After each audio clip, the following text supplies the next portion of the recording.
Hey everybody, it's Sean Bewley the Kid. On this episode, I'm going to talk about something that I'm not going to normally talk about. This is a little different.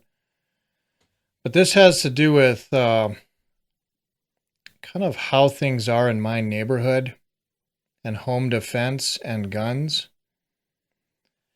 And you may be for guns, you may be against guns, you might be rabidly against guns. But you also might be in a really nice suburb with a lot of police protection. And that's not the case where we're at. We've been in our house here for 20 years. And in a 10-mile radius, when we first moved out here, there was probably less than 100 people out here. And now there's around 1,000 that are within a 10-mile radius of my house. Now, as people move in, we notice there's a lot of older couples that come in, and for some reason, the husband dies first. It seems to be the case here. It's mostly men that die early and women that end up widows out here. So we do have a lot of widows. And being a rural area, we do have county sheriff comes out here once in a great while.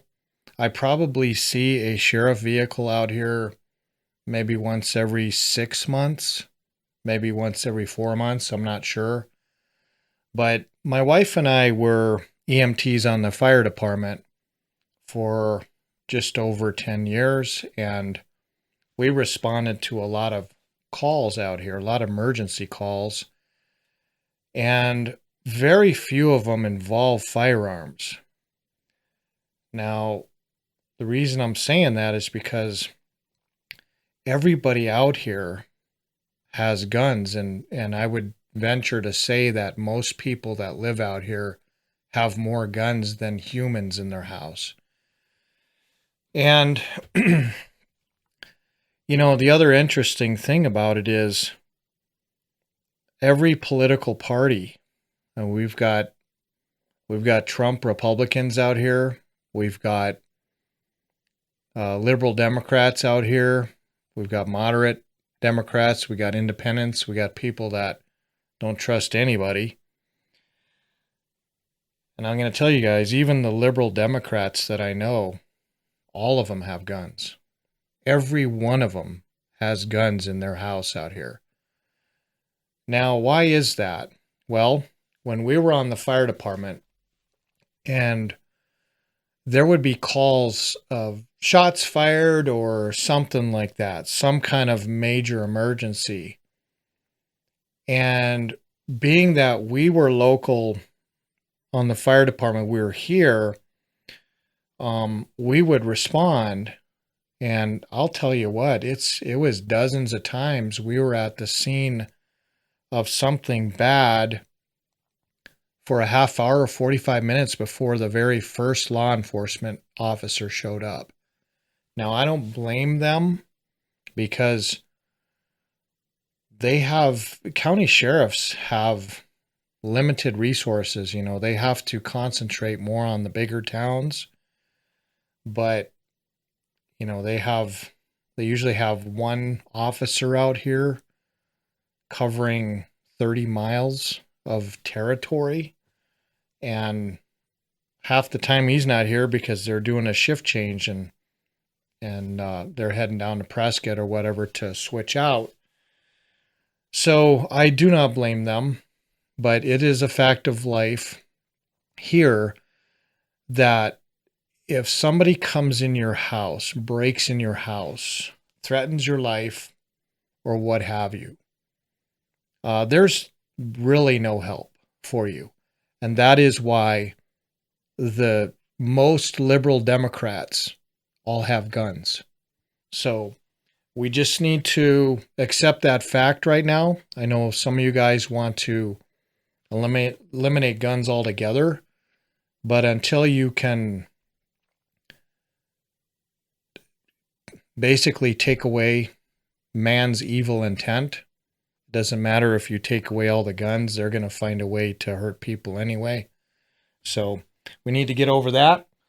And the other thing is, some of you guys are, I'm just gonna mention this really quick, and then I'm gonna get into what I was gonna say, because I wanted to show you guys some guns, and I wanted to show you some of the tricks that I've showed some of the elderly women out here, the best possible way to be armed, but not have it be overwhelming. So I'm going to show you guys that in a second here.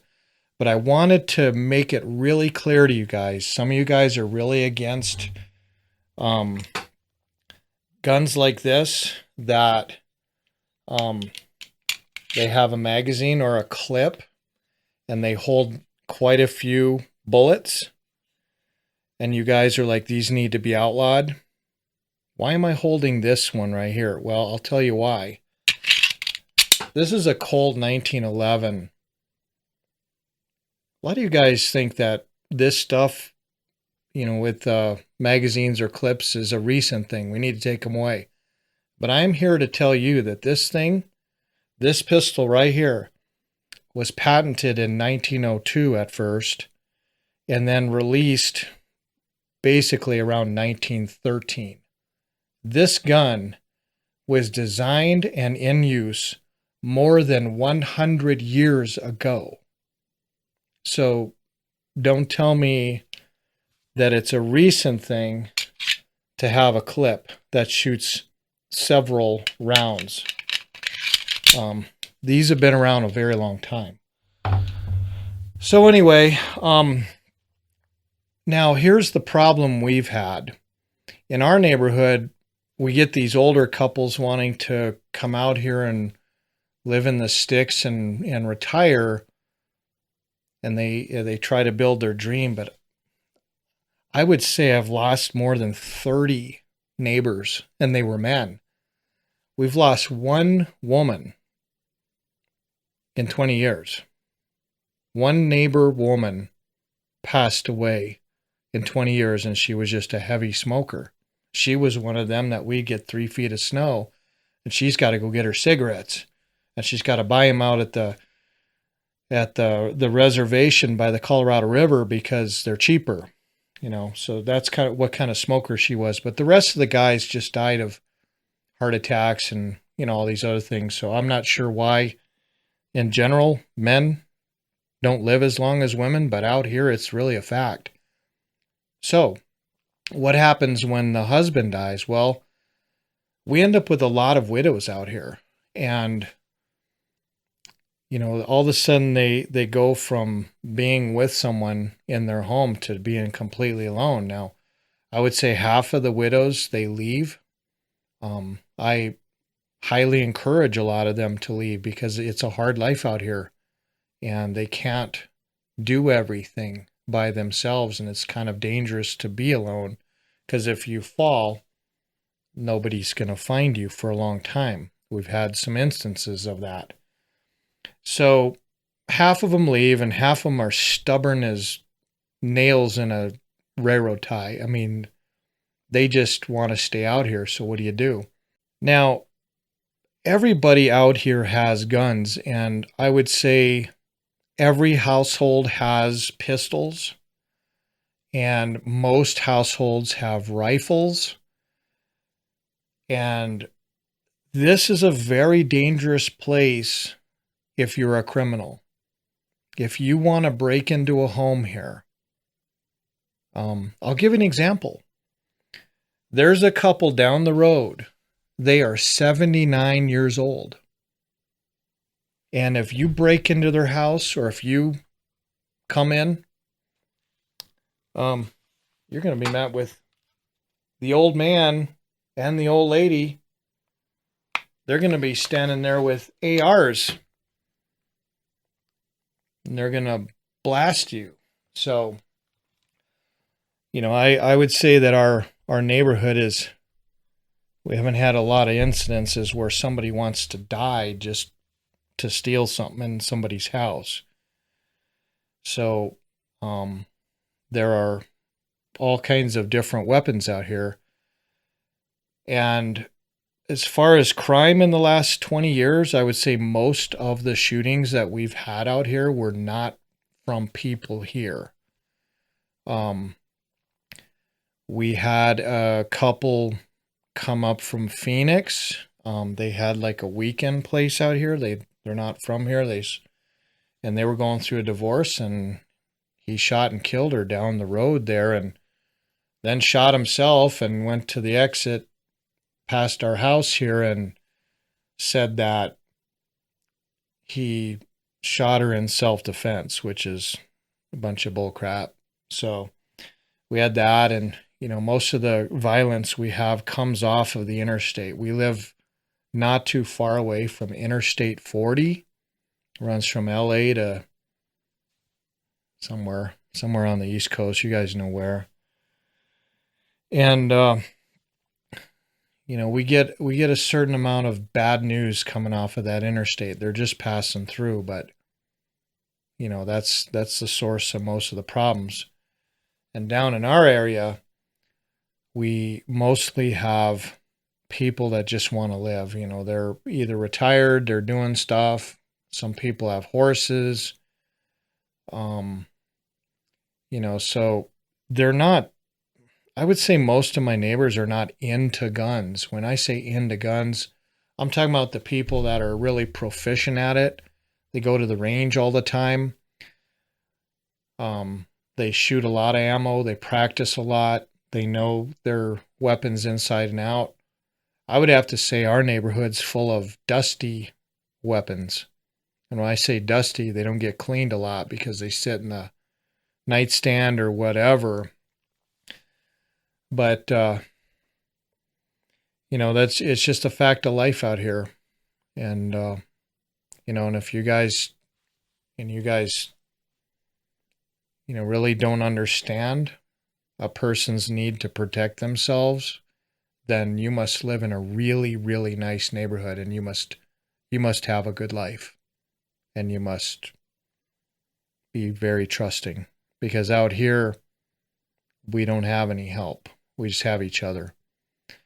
And even though there are tons and tons of guns out here, you don't see people waving them. You sometimes see people wearing them, but not very often.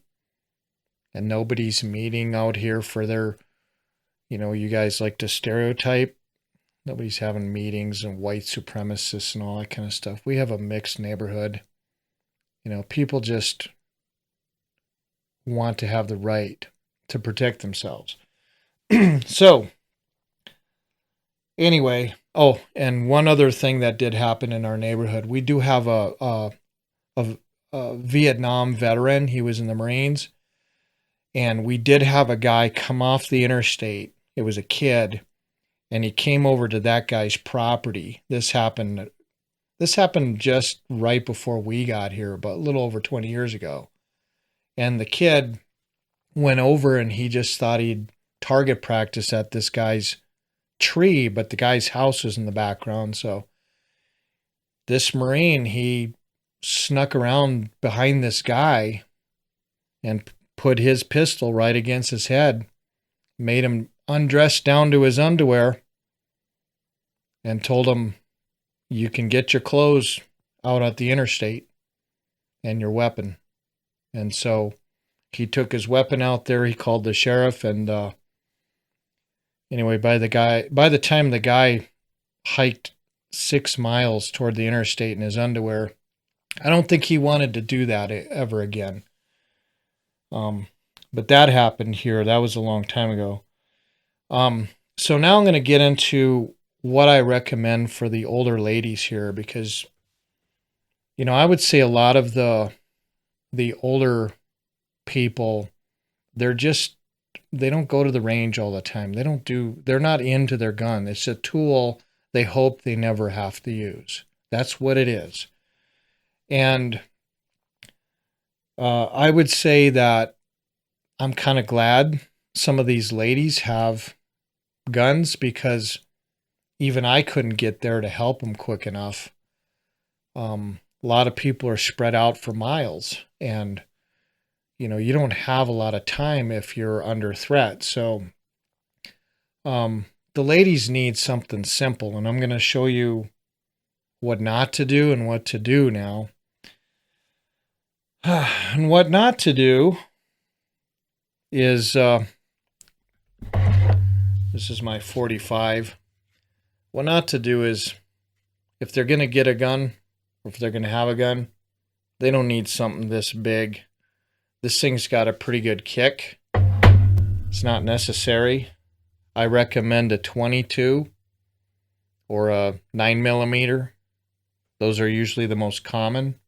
I do not recommend they have a big, powerful gun. I know it sounds cute, but it's not. The second thing I do not recommend, I've seen an awful lot of ladies have these really tiny little guns, whether it's a revolver or whatever, and the barrel on this thing is only about that long. And the problem with it is, when I have tested these based on them asking me, can you fire it or show me how, I couldn't hit the broadside of the barn sometimes with these things, because the barrel's so short, the bullets sometimes are very short, and then they come tumbling out and they just go wherever. So I'm pretty much against these tiny little guns. I don't think it's a good way for them to protect themselves. And by the way, this is an awful, really awful pistol. This one here is a Raven, and if you guys have heard about the Raven, when this thing fires, this thing kicks back like this, and people have had their hand up here a little too high, and when they fire this thing, it has taken the meat right off your hand and cut your hand right in half right there.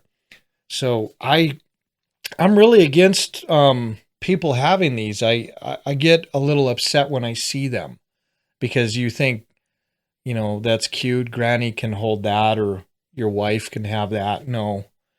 I'll show you what my wife has. This is my wife's Glock, and it's a 9mm, so I recommend 9mm or a smaller caliber. 22s are really good. They're very effective, and they don't have a lot of kick. And then the other thing is, let me find got so many things laying around. Here's another one. So here's a Glock 9mm, and what I recommend is getting a pistol that it's kind of like a Picatinny rail underneath it, and this one just has one notch in the Picatinny where you can add an accessory, and that's always a good thing, because I have been pretty nervous about some of these ladies being shaky and uncertain and everything, and I don't want to rush over there and they shoot me, so I have recommended to many neighbors, especially the ladies, that they get a thing like my wife has, which mounts to the bottom of the pistol, and all she has to do is hit this little button right here, and this is a laser. And so I'll point it at my hand here, so you guys see that. And so I recommend putting something like that on somebody who, they don't use their weapon very often. They say shooting is a perishable skill. I do it quite a bit more than some of these other neighbors, but I do it far less than your gun enthusiasts. I just don't like to waste ammo. But here's another one. This is a Smith & Wesson, and it's got a Picatinny rail on the bottom side of the barrel. And this one here is pretty cool because it's got two buttons where you can turn a flashlight on, and if it's dark, you can at least light up what you're seeing. And then on this side is a green laser, which the green lasers are much higher power and they're easier to see in the daylight. And so this one's pretty cool. So this is my favorite one, and you can find these on Amazon. But my favorite one is a dual flashlight and green laser. And when we put this on one of the elderly neighbors' pistols, we just make sure we let her know that you just hit this, and then wherever the dot is, that's pretty much where your bullet's going to go. And so that keeps them from having to look down the sights. And, you know, as you can imagine, most of these people, when they get older, they can't see anyway, so they're half blind. And if somebody comes in the night, you can't really look through these sights. So this here has been the most recommended option, I tell the old ladies. So they, you know, they turn the laser on, and I tell them, that's all you got to do, turn that thing on, and it's pretty much going to hit where the laser dot is. Now, the reason I say pretty much is because there are some other factors, you know, the further away you're shooting, the bullet tends to go down. So when I sight these things in, I generally sight them at around 20 feet. And the reason for 20 feet is because your house is not much larger than that. And I tell the ladies, never shoot long distance at someone. It's not going to work. You know, these are just close range. And so I sighted for 20, sometimes 15, sometimes 10, depending on how small their house is. I want to have it fairly accurate. But you know, that's what we do in the neighborhood. And then the other thing is here's another thing they're available. I don't know.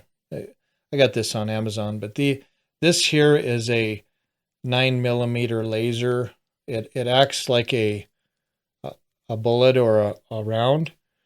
And the way it works is you put these little batteries in there, which are kind of a pain in the butt, but it has a little laser on it.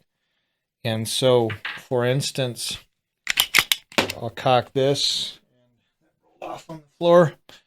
So what I would do is I take this thing has a laser in it, and I just basically, you know, my weapon is cleared, and so I'm gonna stick that thing in there, and now I've got a laser sight, a laser dot coming out of the barrel, and then this lower thing that I showed you earlier with the green dot, I can take the green dot, the cat's trying to get in, I can take this green dot and then this red dot coming out of the barrel, and I can take this little Allen wrench that came with this thing,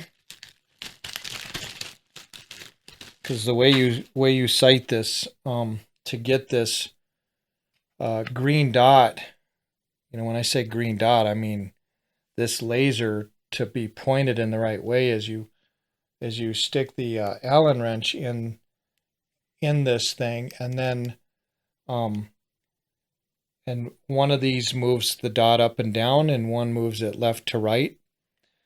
And I use the laser that's in the barrel because it's not real practical to take an old lady's pistol to the range and make her hold it, you know, and she's all wobbly. I'd just rather be more accurate about it. I know some of you guys would contest that these little deals, that the laser thing that you can put in the barrel, you would contest how accurate they are, but I will say to you, they are pretty accurate, especially for pistols. I wouldn't use them in a rifle at all, but I use them in a pistol. I've used them on ARs and stuff like that, but I don't like it. I'd rather zero that at the range. But for a pistol, the laser is just fine because it puts a red dot basically where the bullet's going to come out, and then you can line up the green dot and the red dot. I do that for them so that way they don't have to think about it. And that way they kind of know what they're shooting at in the dark. And, you know, I know that doesn't sound really safe to you guys, but you're not going to stop all these people from wanting to protect themselves. I mean, it's not something where somebody went around and convinced everybody they need guns. People realize that when you're in a rural area and you don't have help. When we call for sheriff, we're lucky if they get here in 45 minutes. We're lucky. You know, they don't come fast. And so everybody realizes that they need a firearm in their home. And then if we do get an activist out here that, you know, we call them city folk that, you know, or they come out and they say, why do you need that and whatever. We try not to be really mean and let everybody know they don't have guns, because then they're going to be the ones that get broke into. And so we don't want that. So anyway, that's what I was going to show you guys. I would say that this is one of the best options for people in rural areas. I mean, this is my wife's 9mm Glock. It doesn't have the flashlight, but she has a nice big side-to-side deal right in front of the trigger that she can just push. I'll point here. She can just push that instantly and put that dot on whatever it is. And you know, the guns out here are the great equalizer, because it doesn't matter if you're in a wheelchair or you're 90 years old or you're a mother. You know, any guy that comes in and you got to face a determined woman with a gun, I don't even wish you luck. I think you're going to die. I think they're going to send you off to God. And, you know, that's just the way it is. So other than that, the only other comment I've got is most of these people out here, they don't lock up their guns. A lot of them will keep them right by their bed, their nightstand or whatever. But anytime there's children visiting in your house, anytime there's children living in your house, that changes everything. Because, you know, in the past, kids grew up around guns. I know in my wife's school up in Laramie, during hunting season, they used to have the guns in the back of their pickup trucks in the window. And here in town, kids used to bring their rifles and put them in the locker in school. That was happening as late as the 1960s. And so our culture has completely changed. Our children are not the same anymore. And to be really honest with you, I don't trust the kids. As a parent, you know whether to educate your kids on firearms or not, but I would say for the most part, I just say lock them up. Don't give them any possible access to the firearms. The culture, they can't handle it. So anyway, that's about it. And till next time, I'll talk about something else. So we'll catch you guys later. Bye.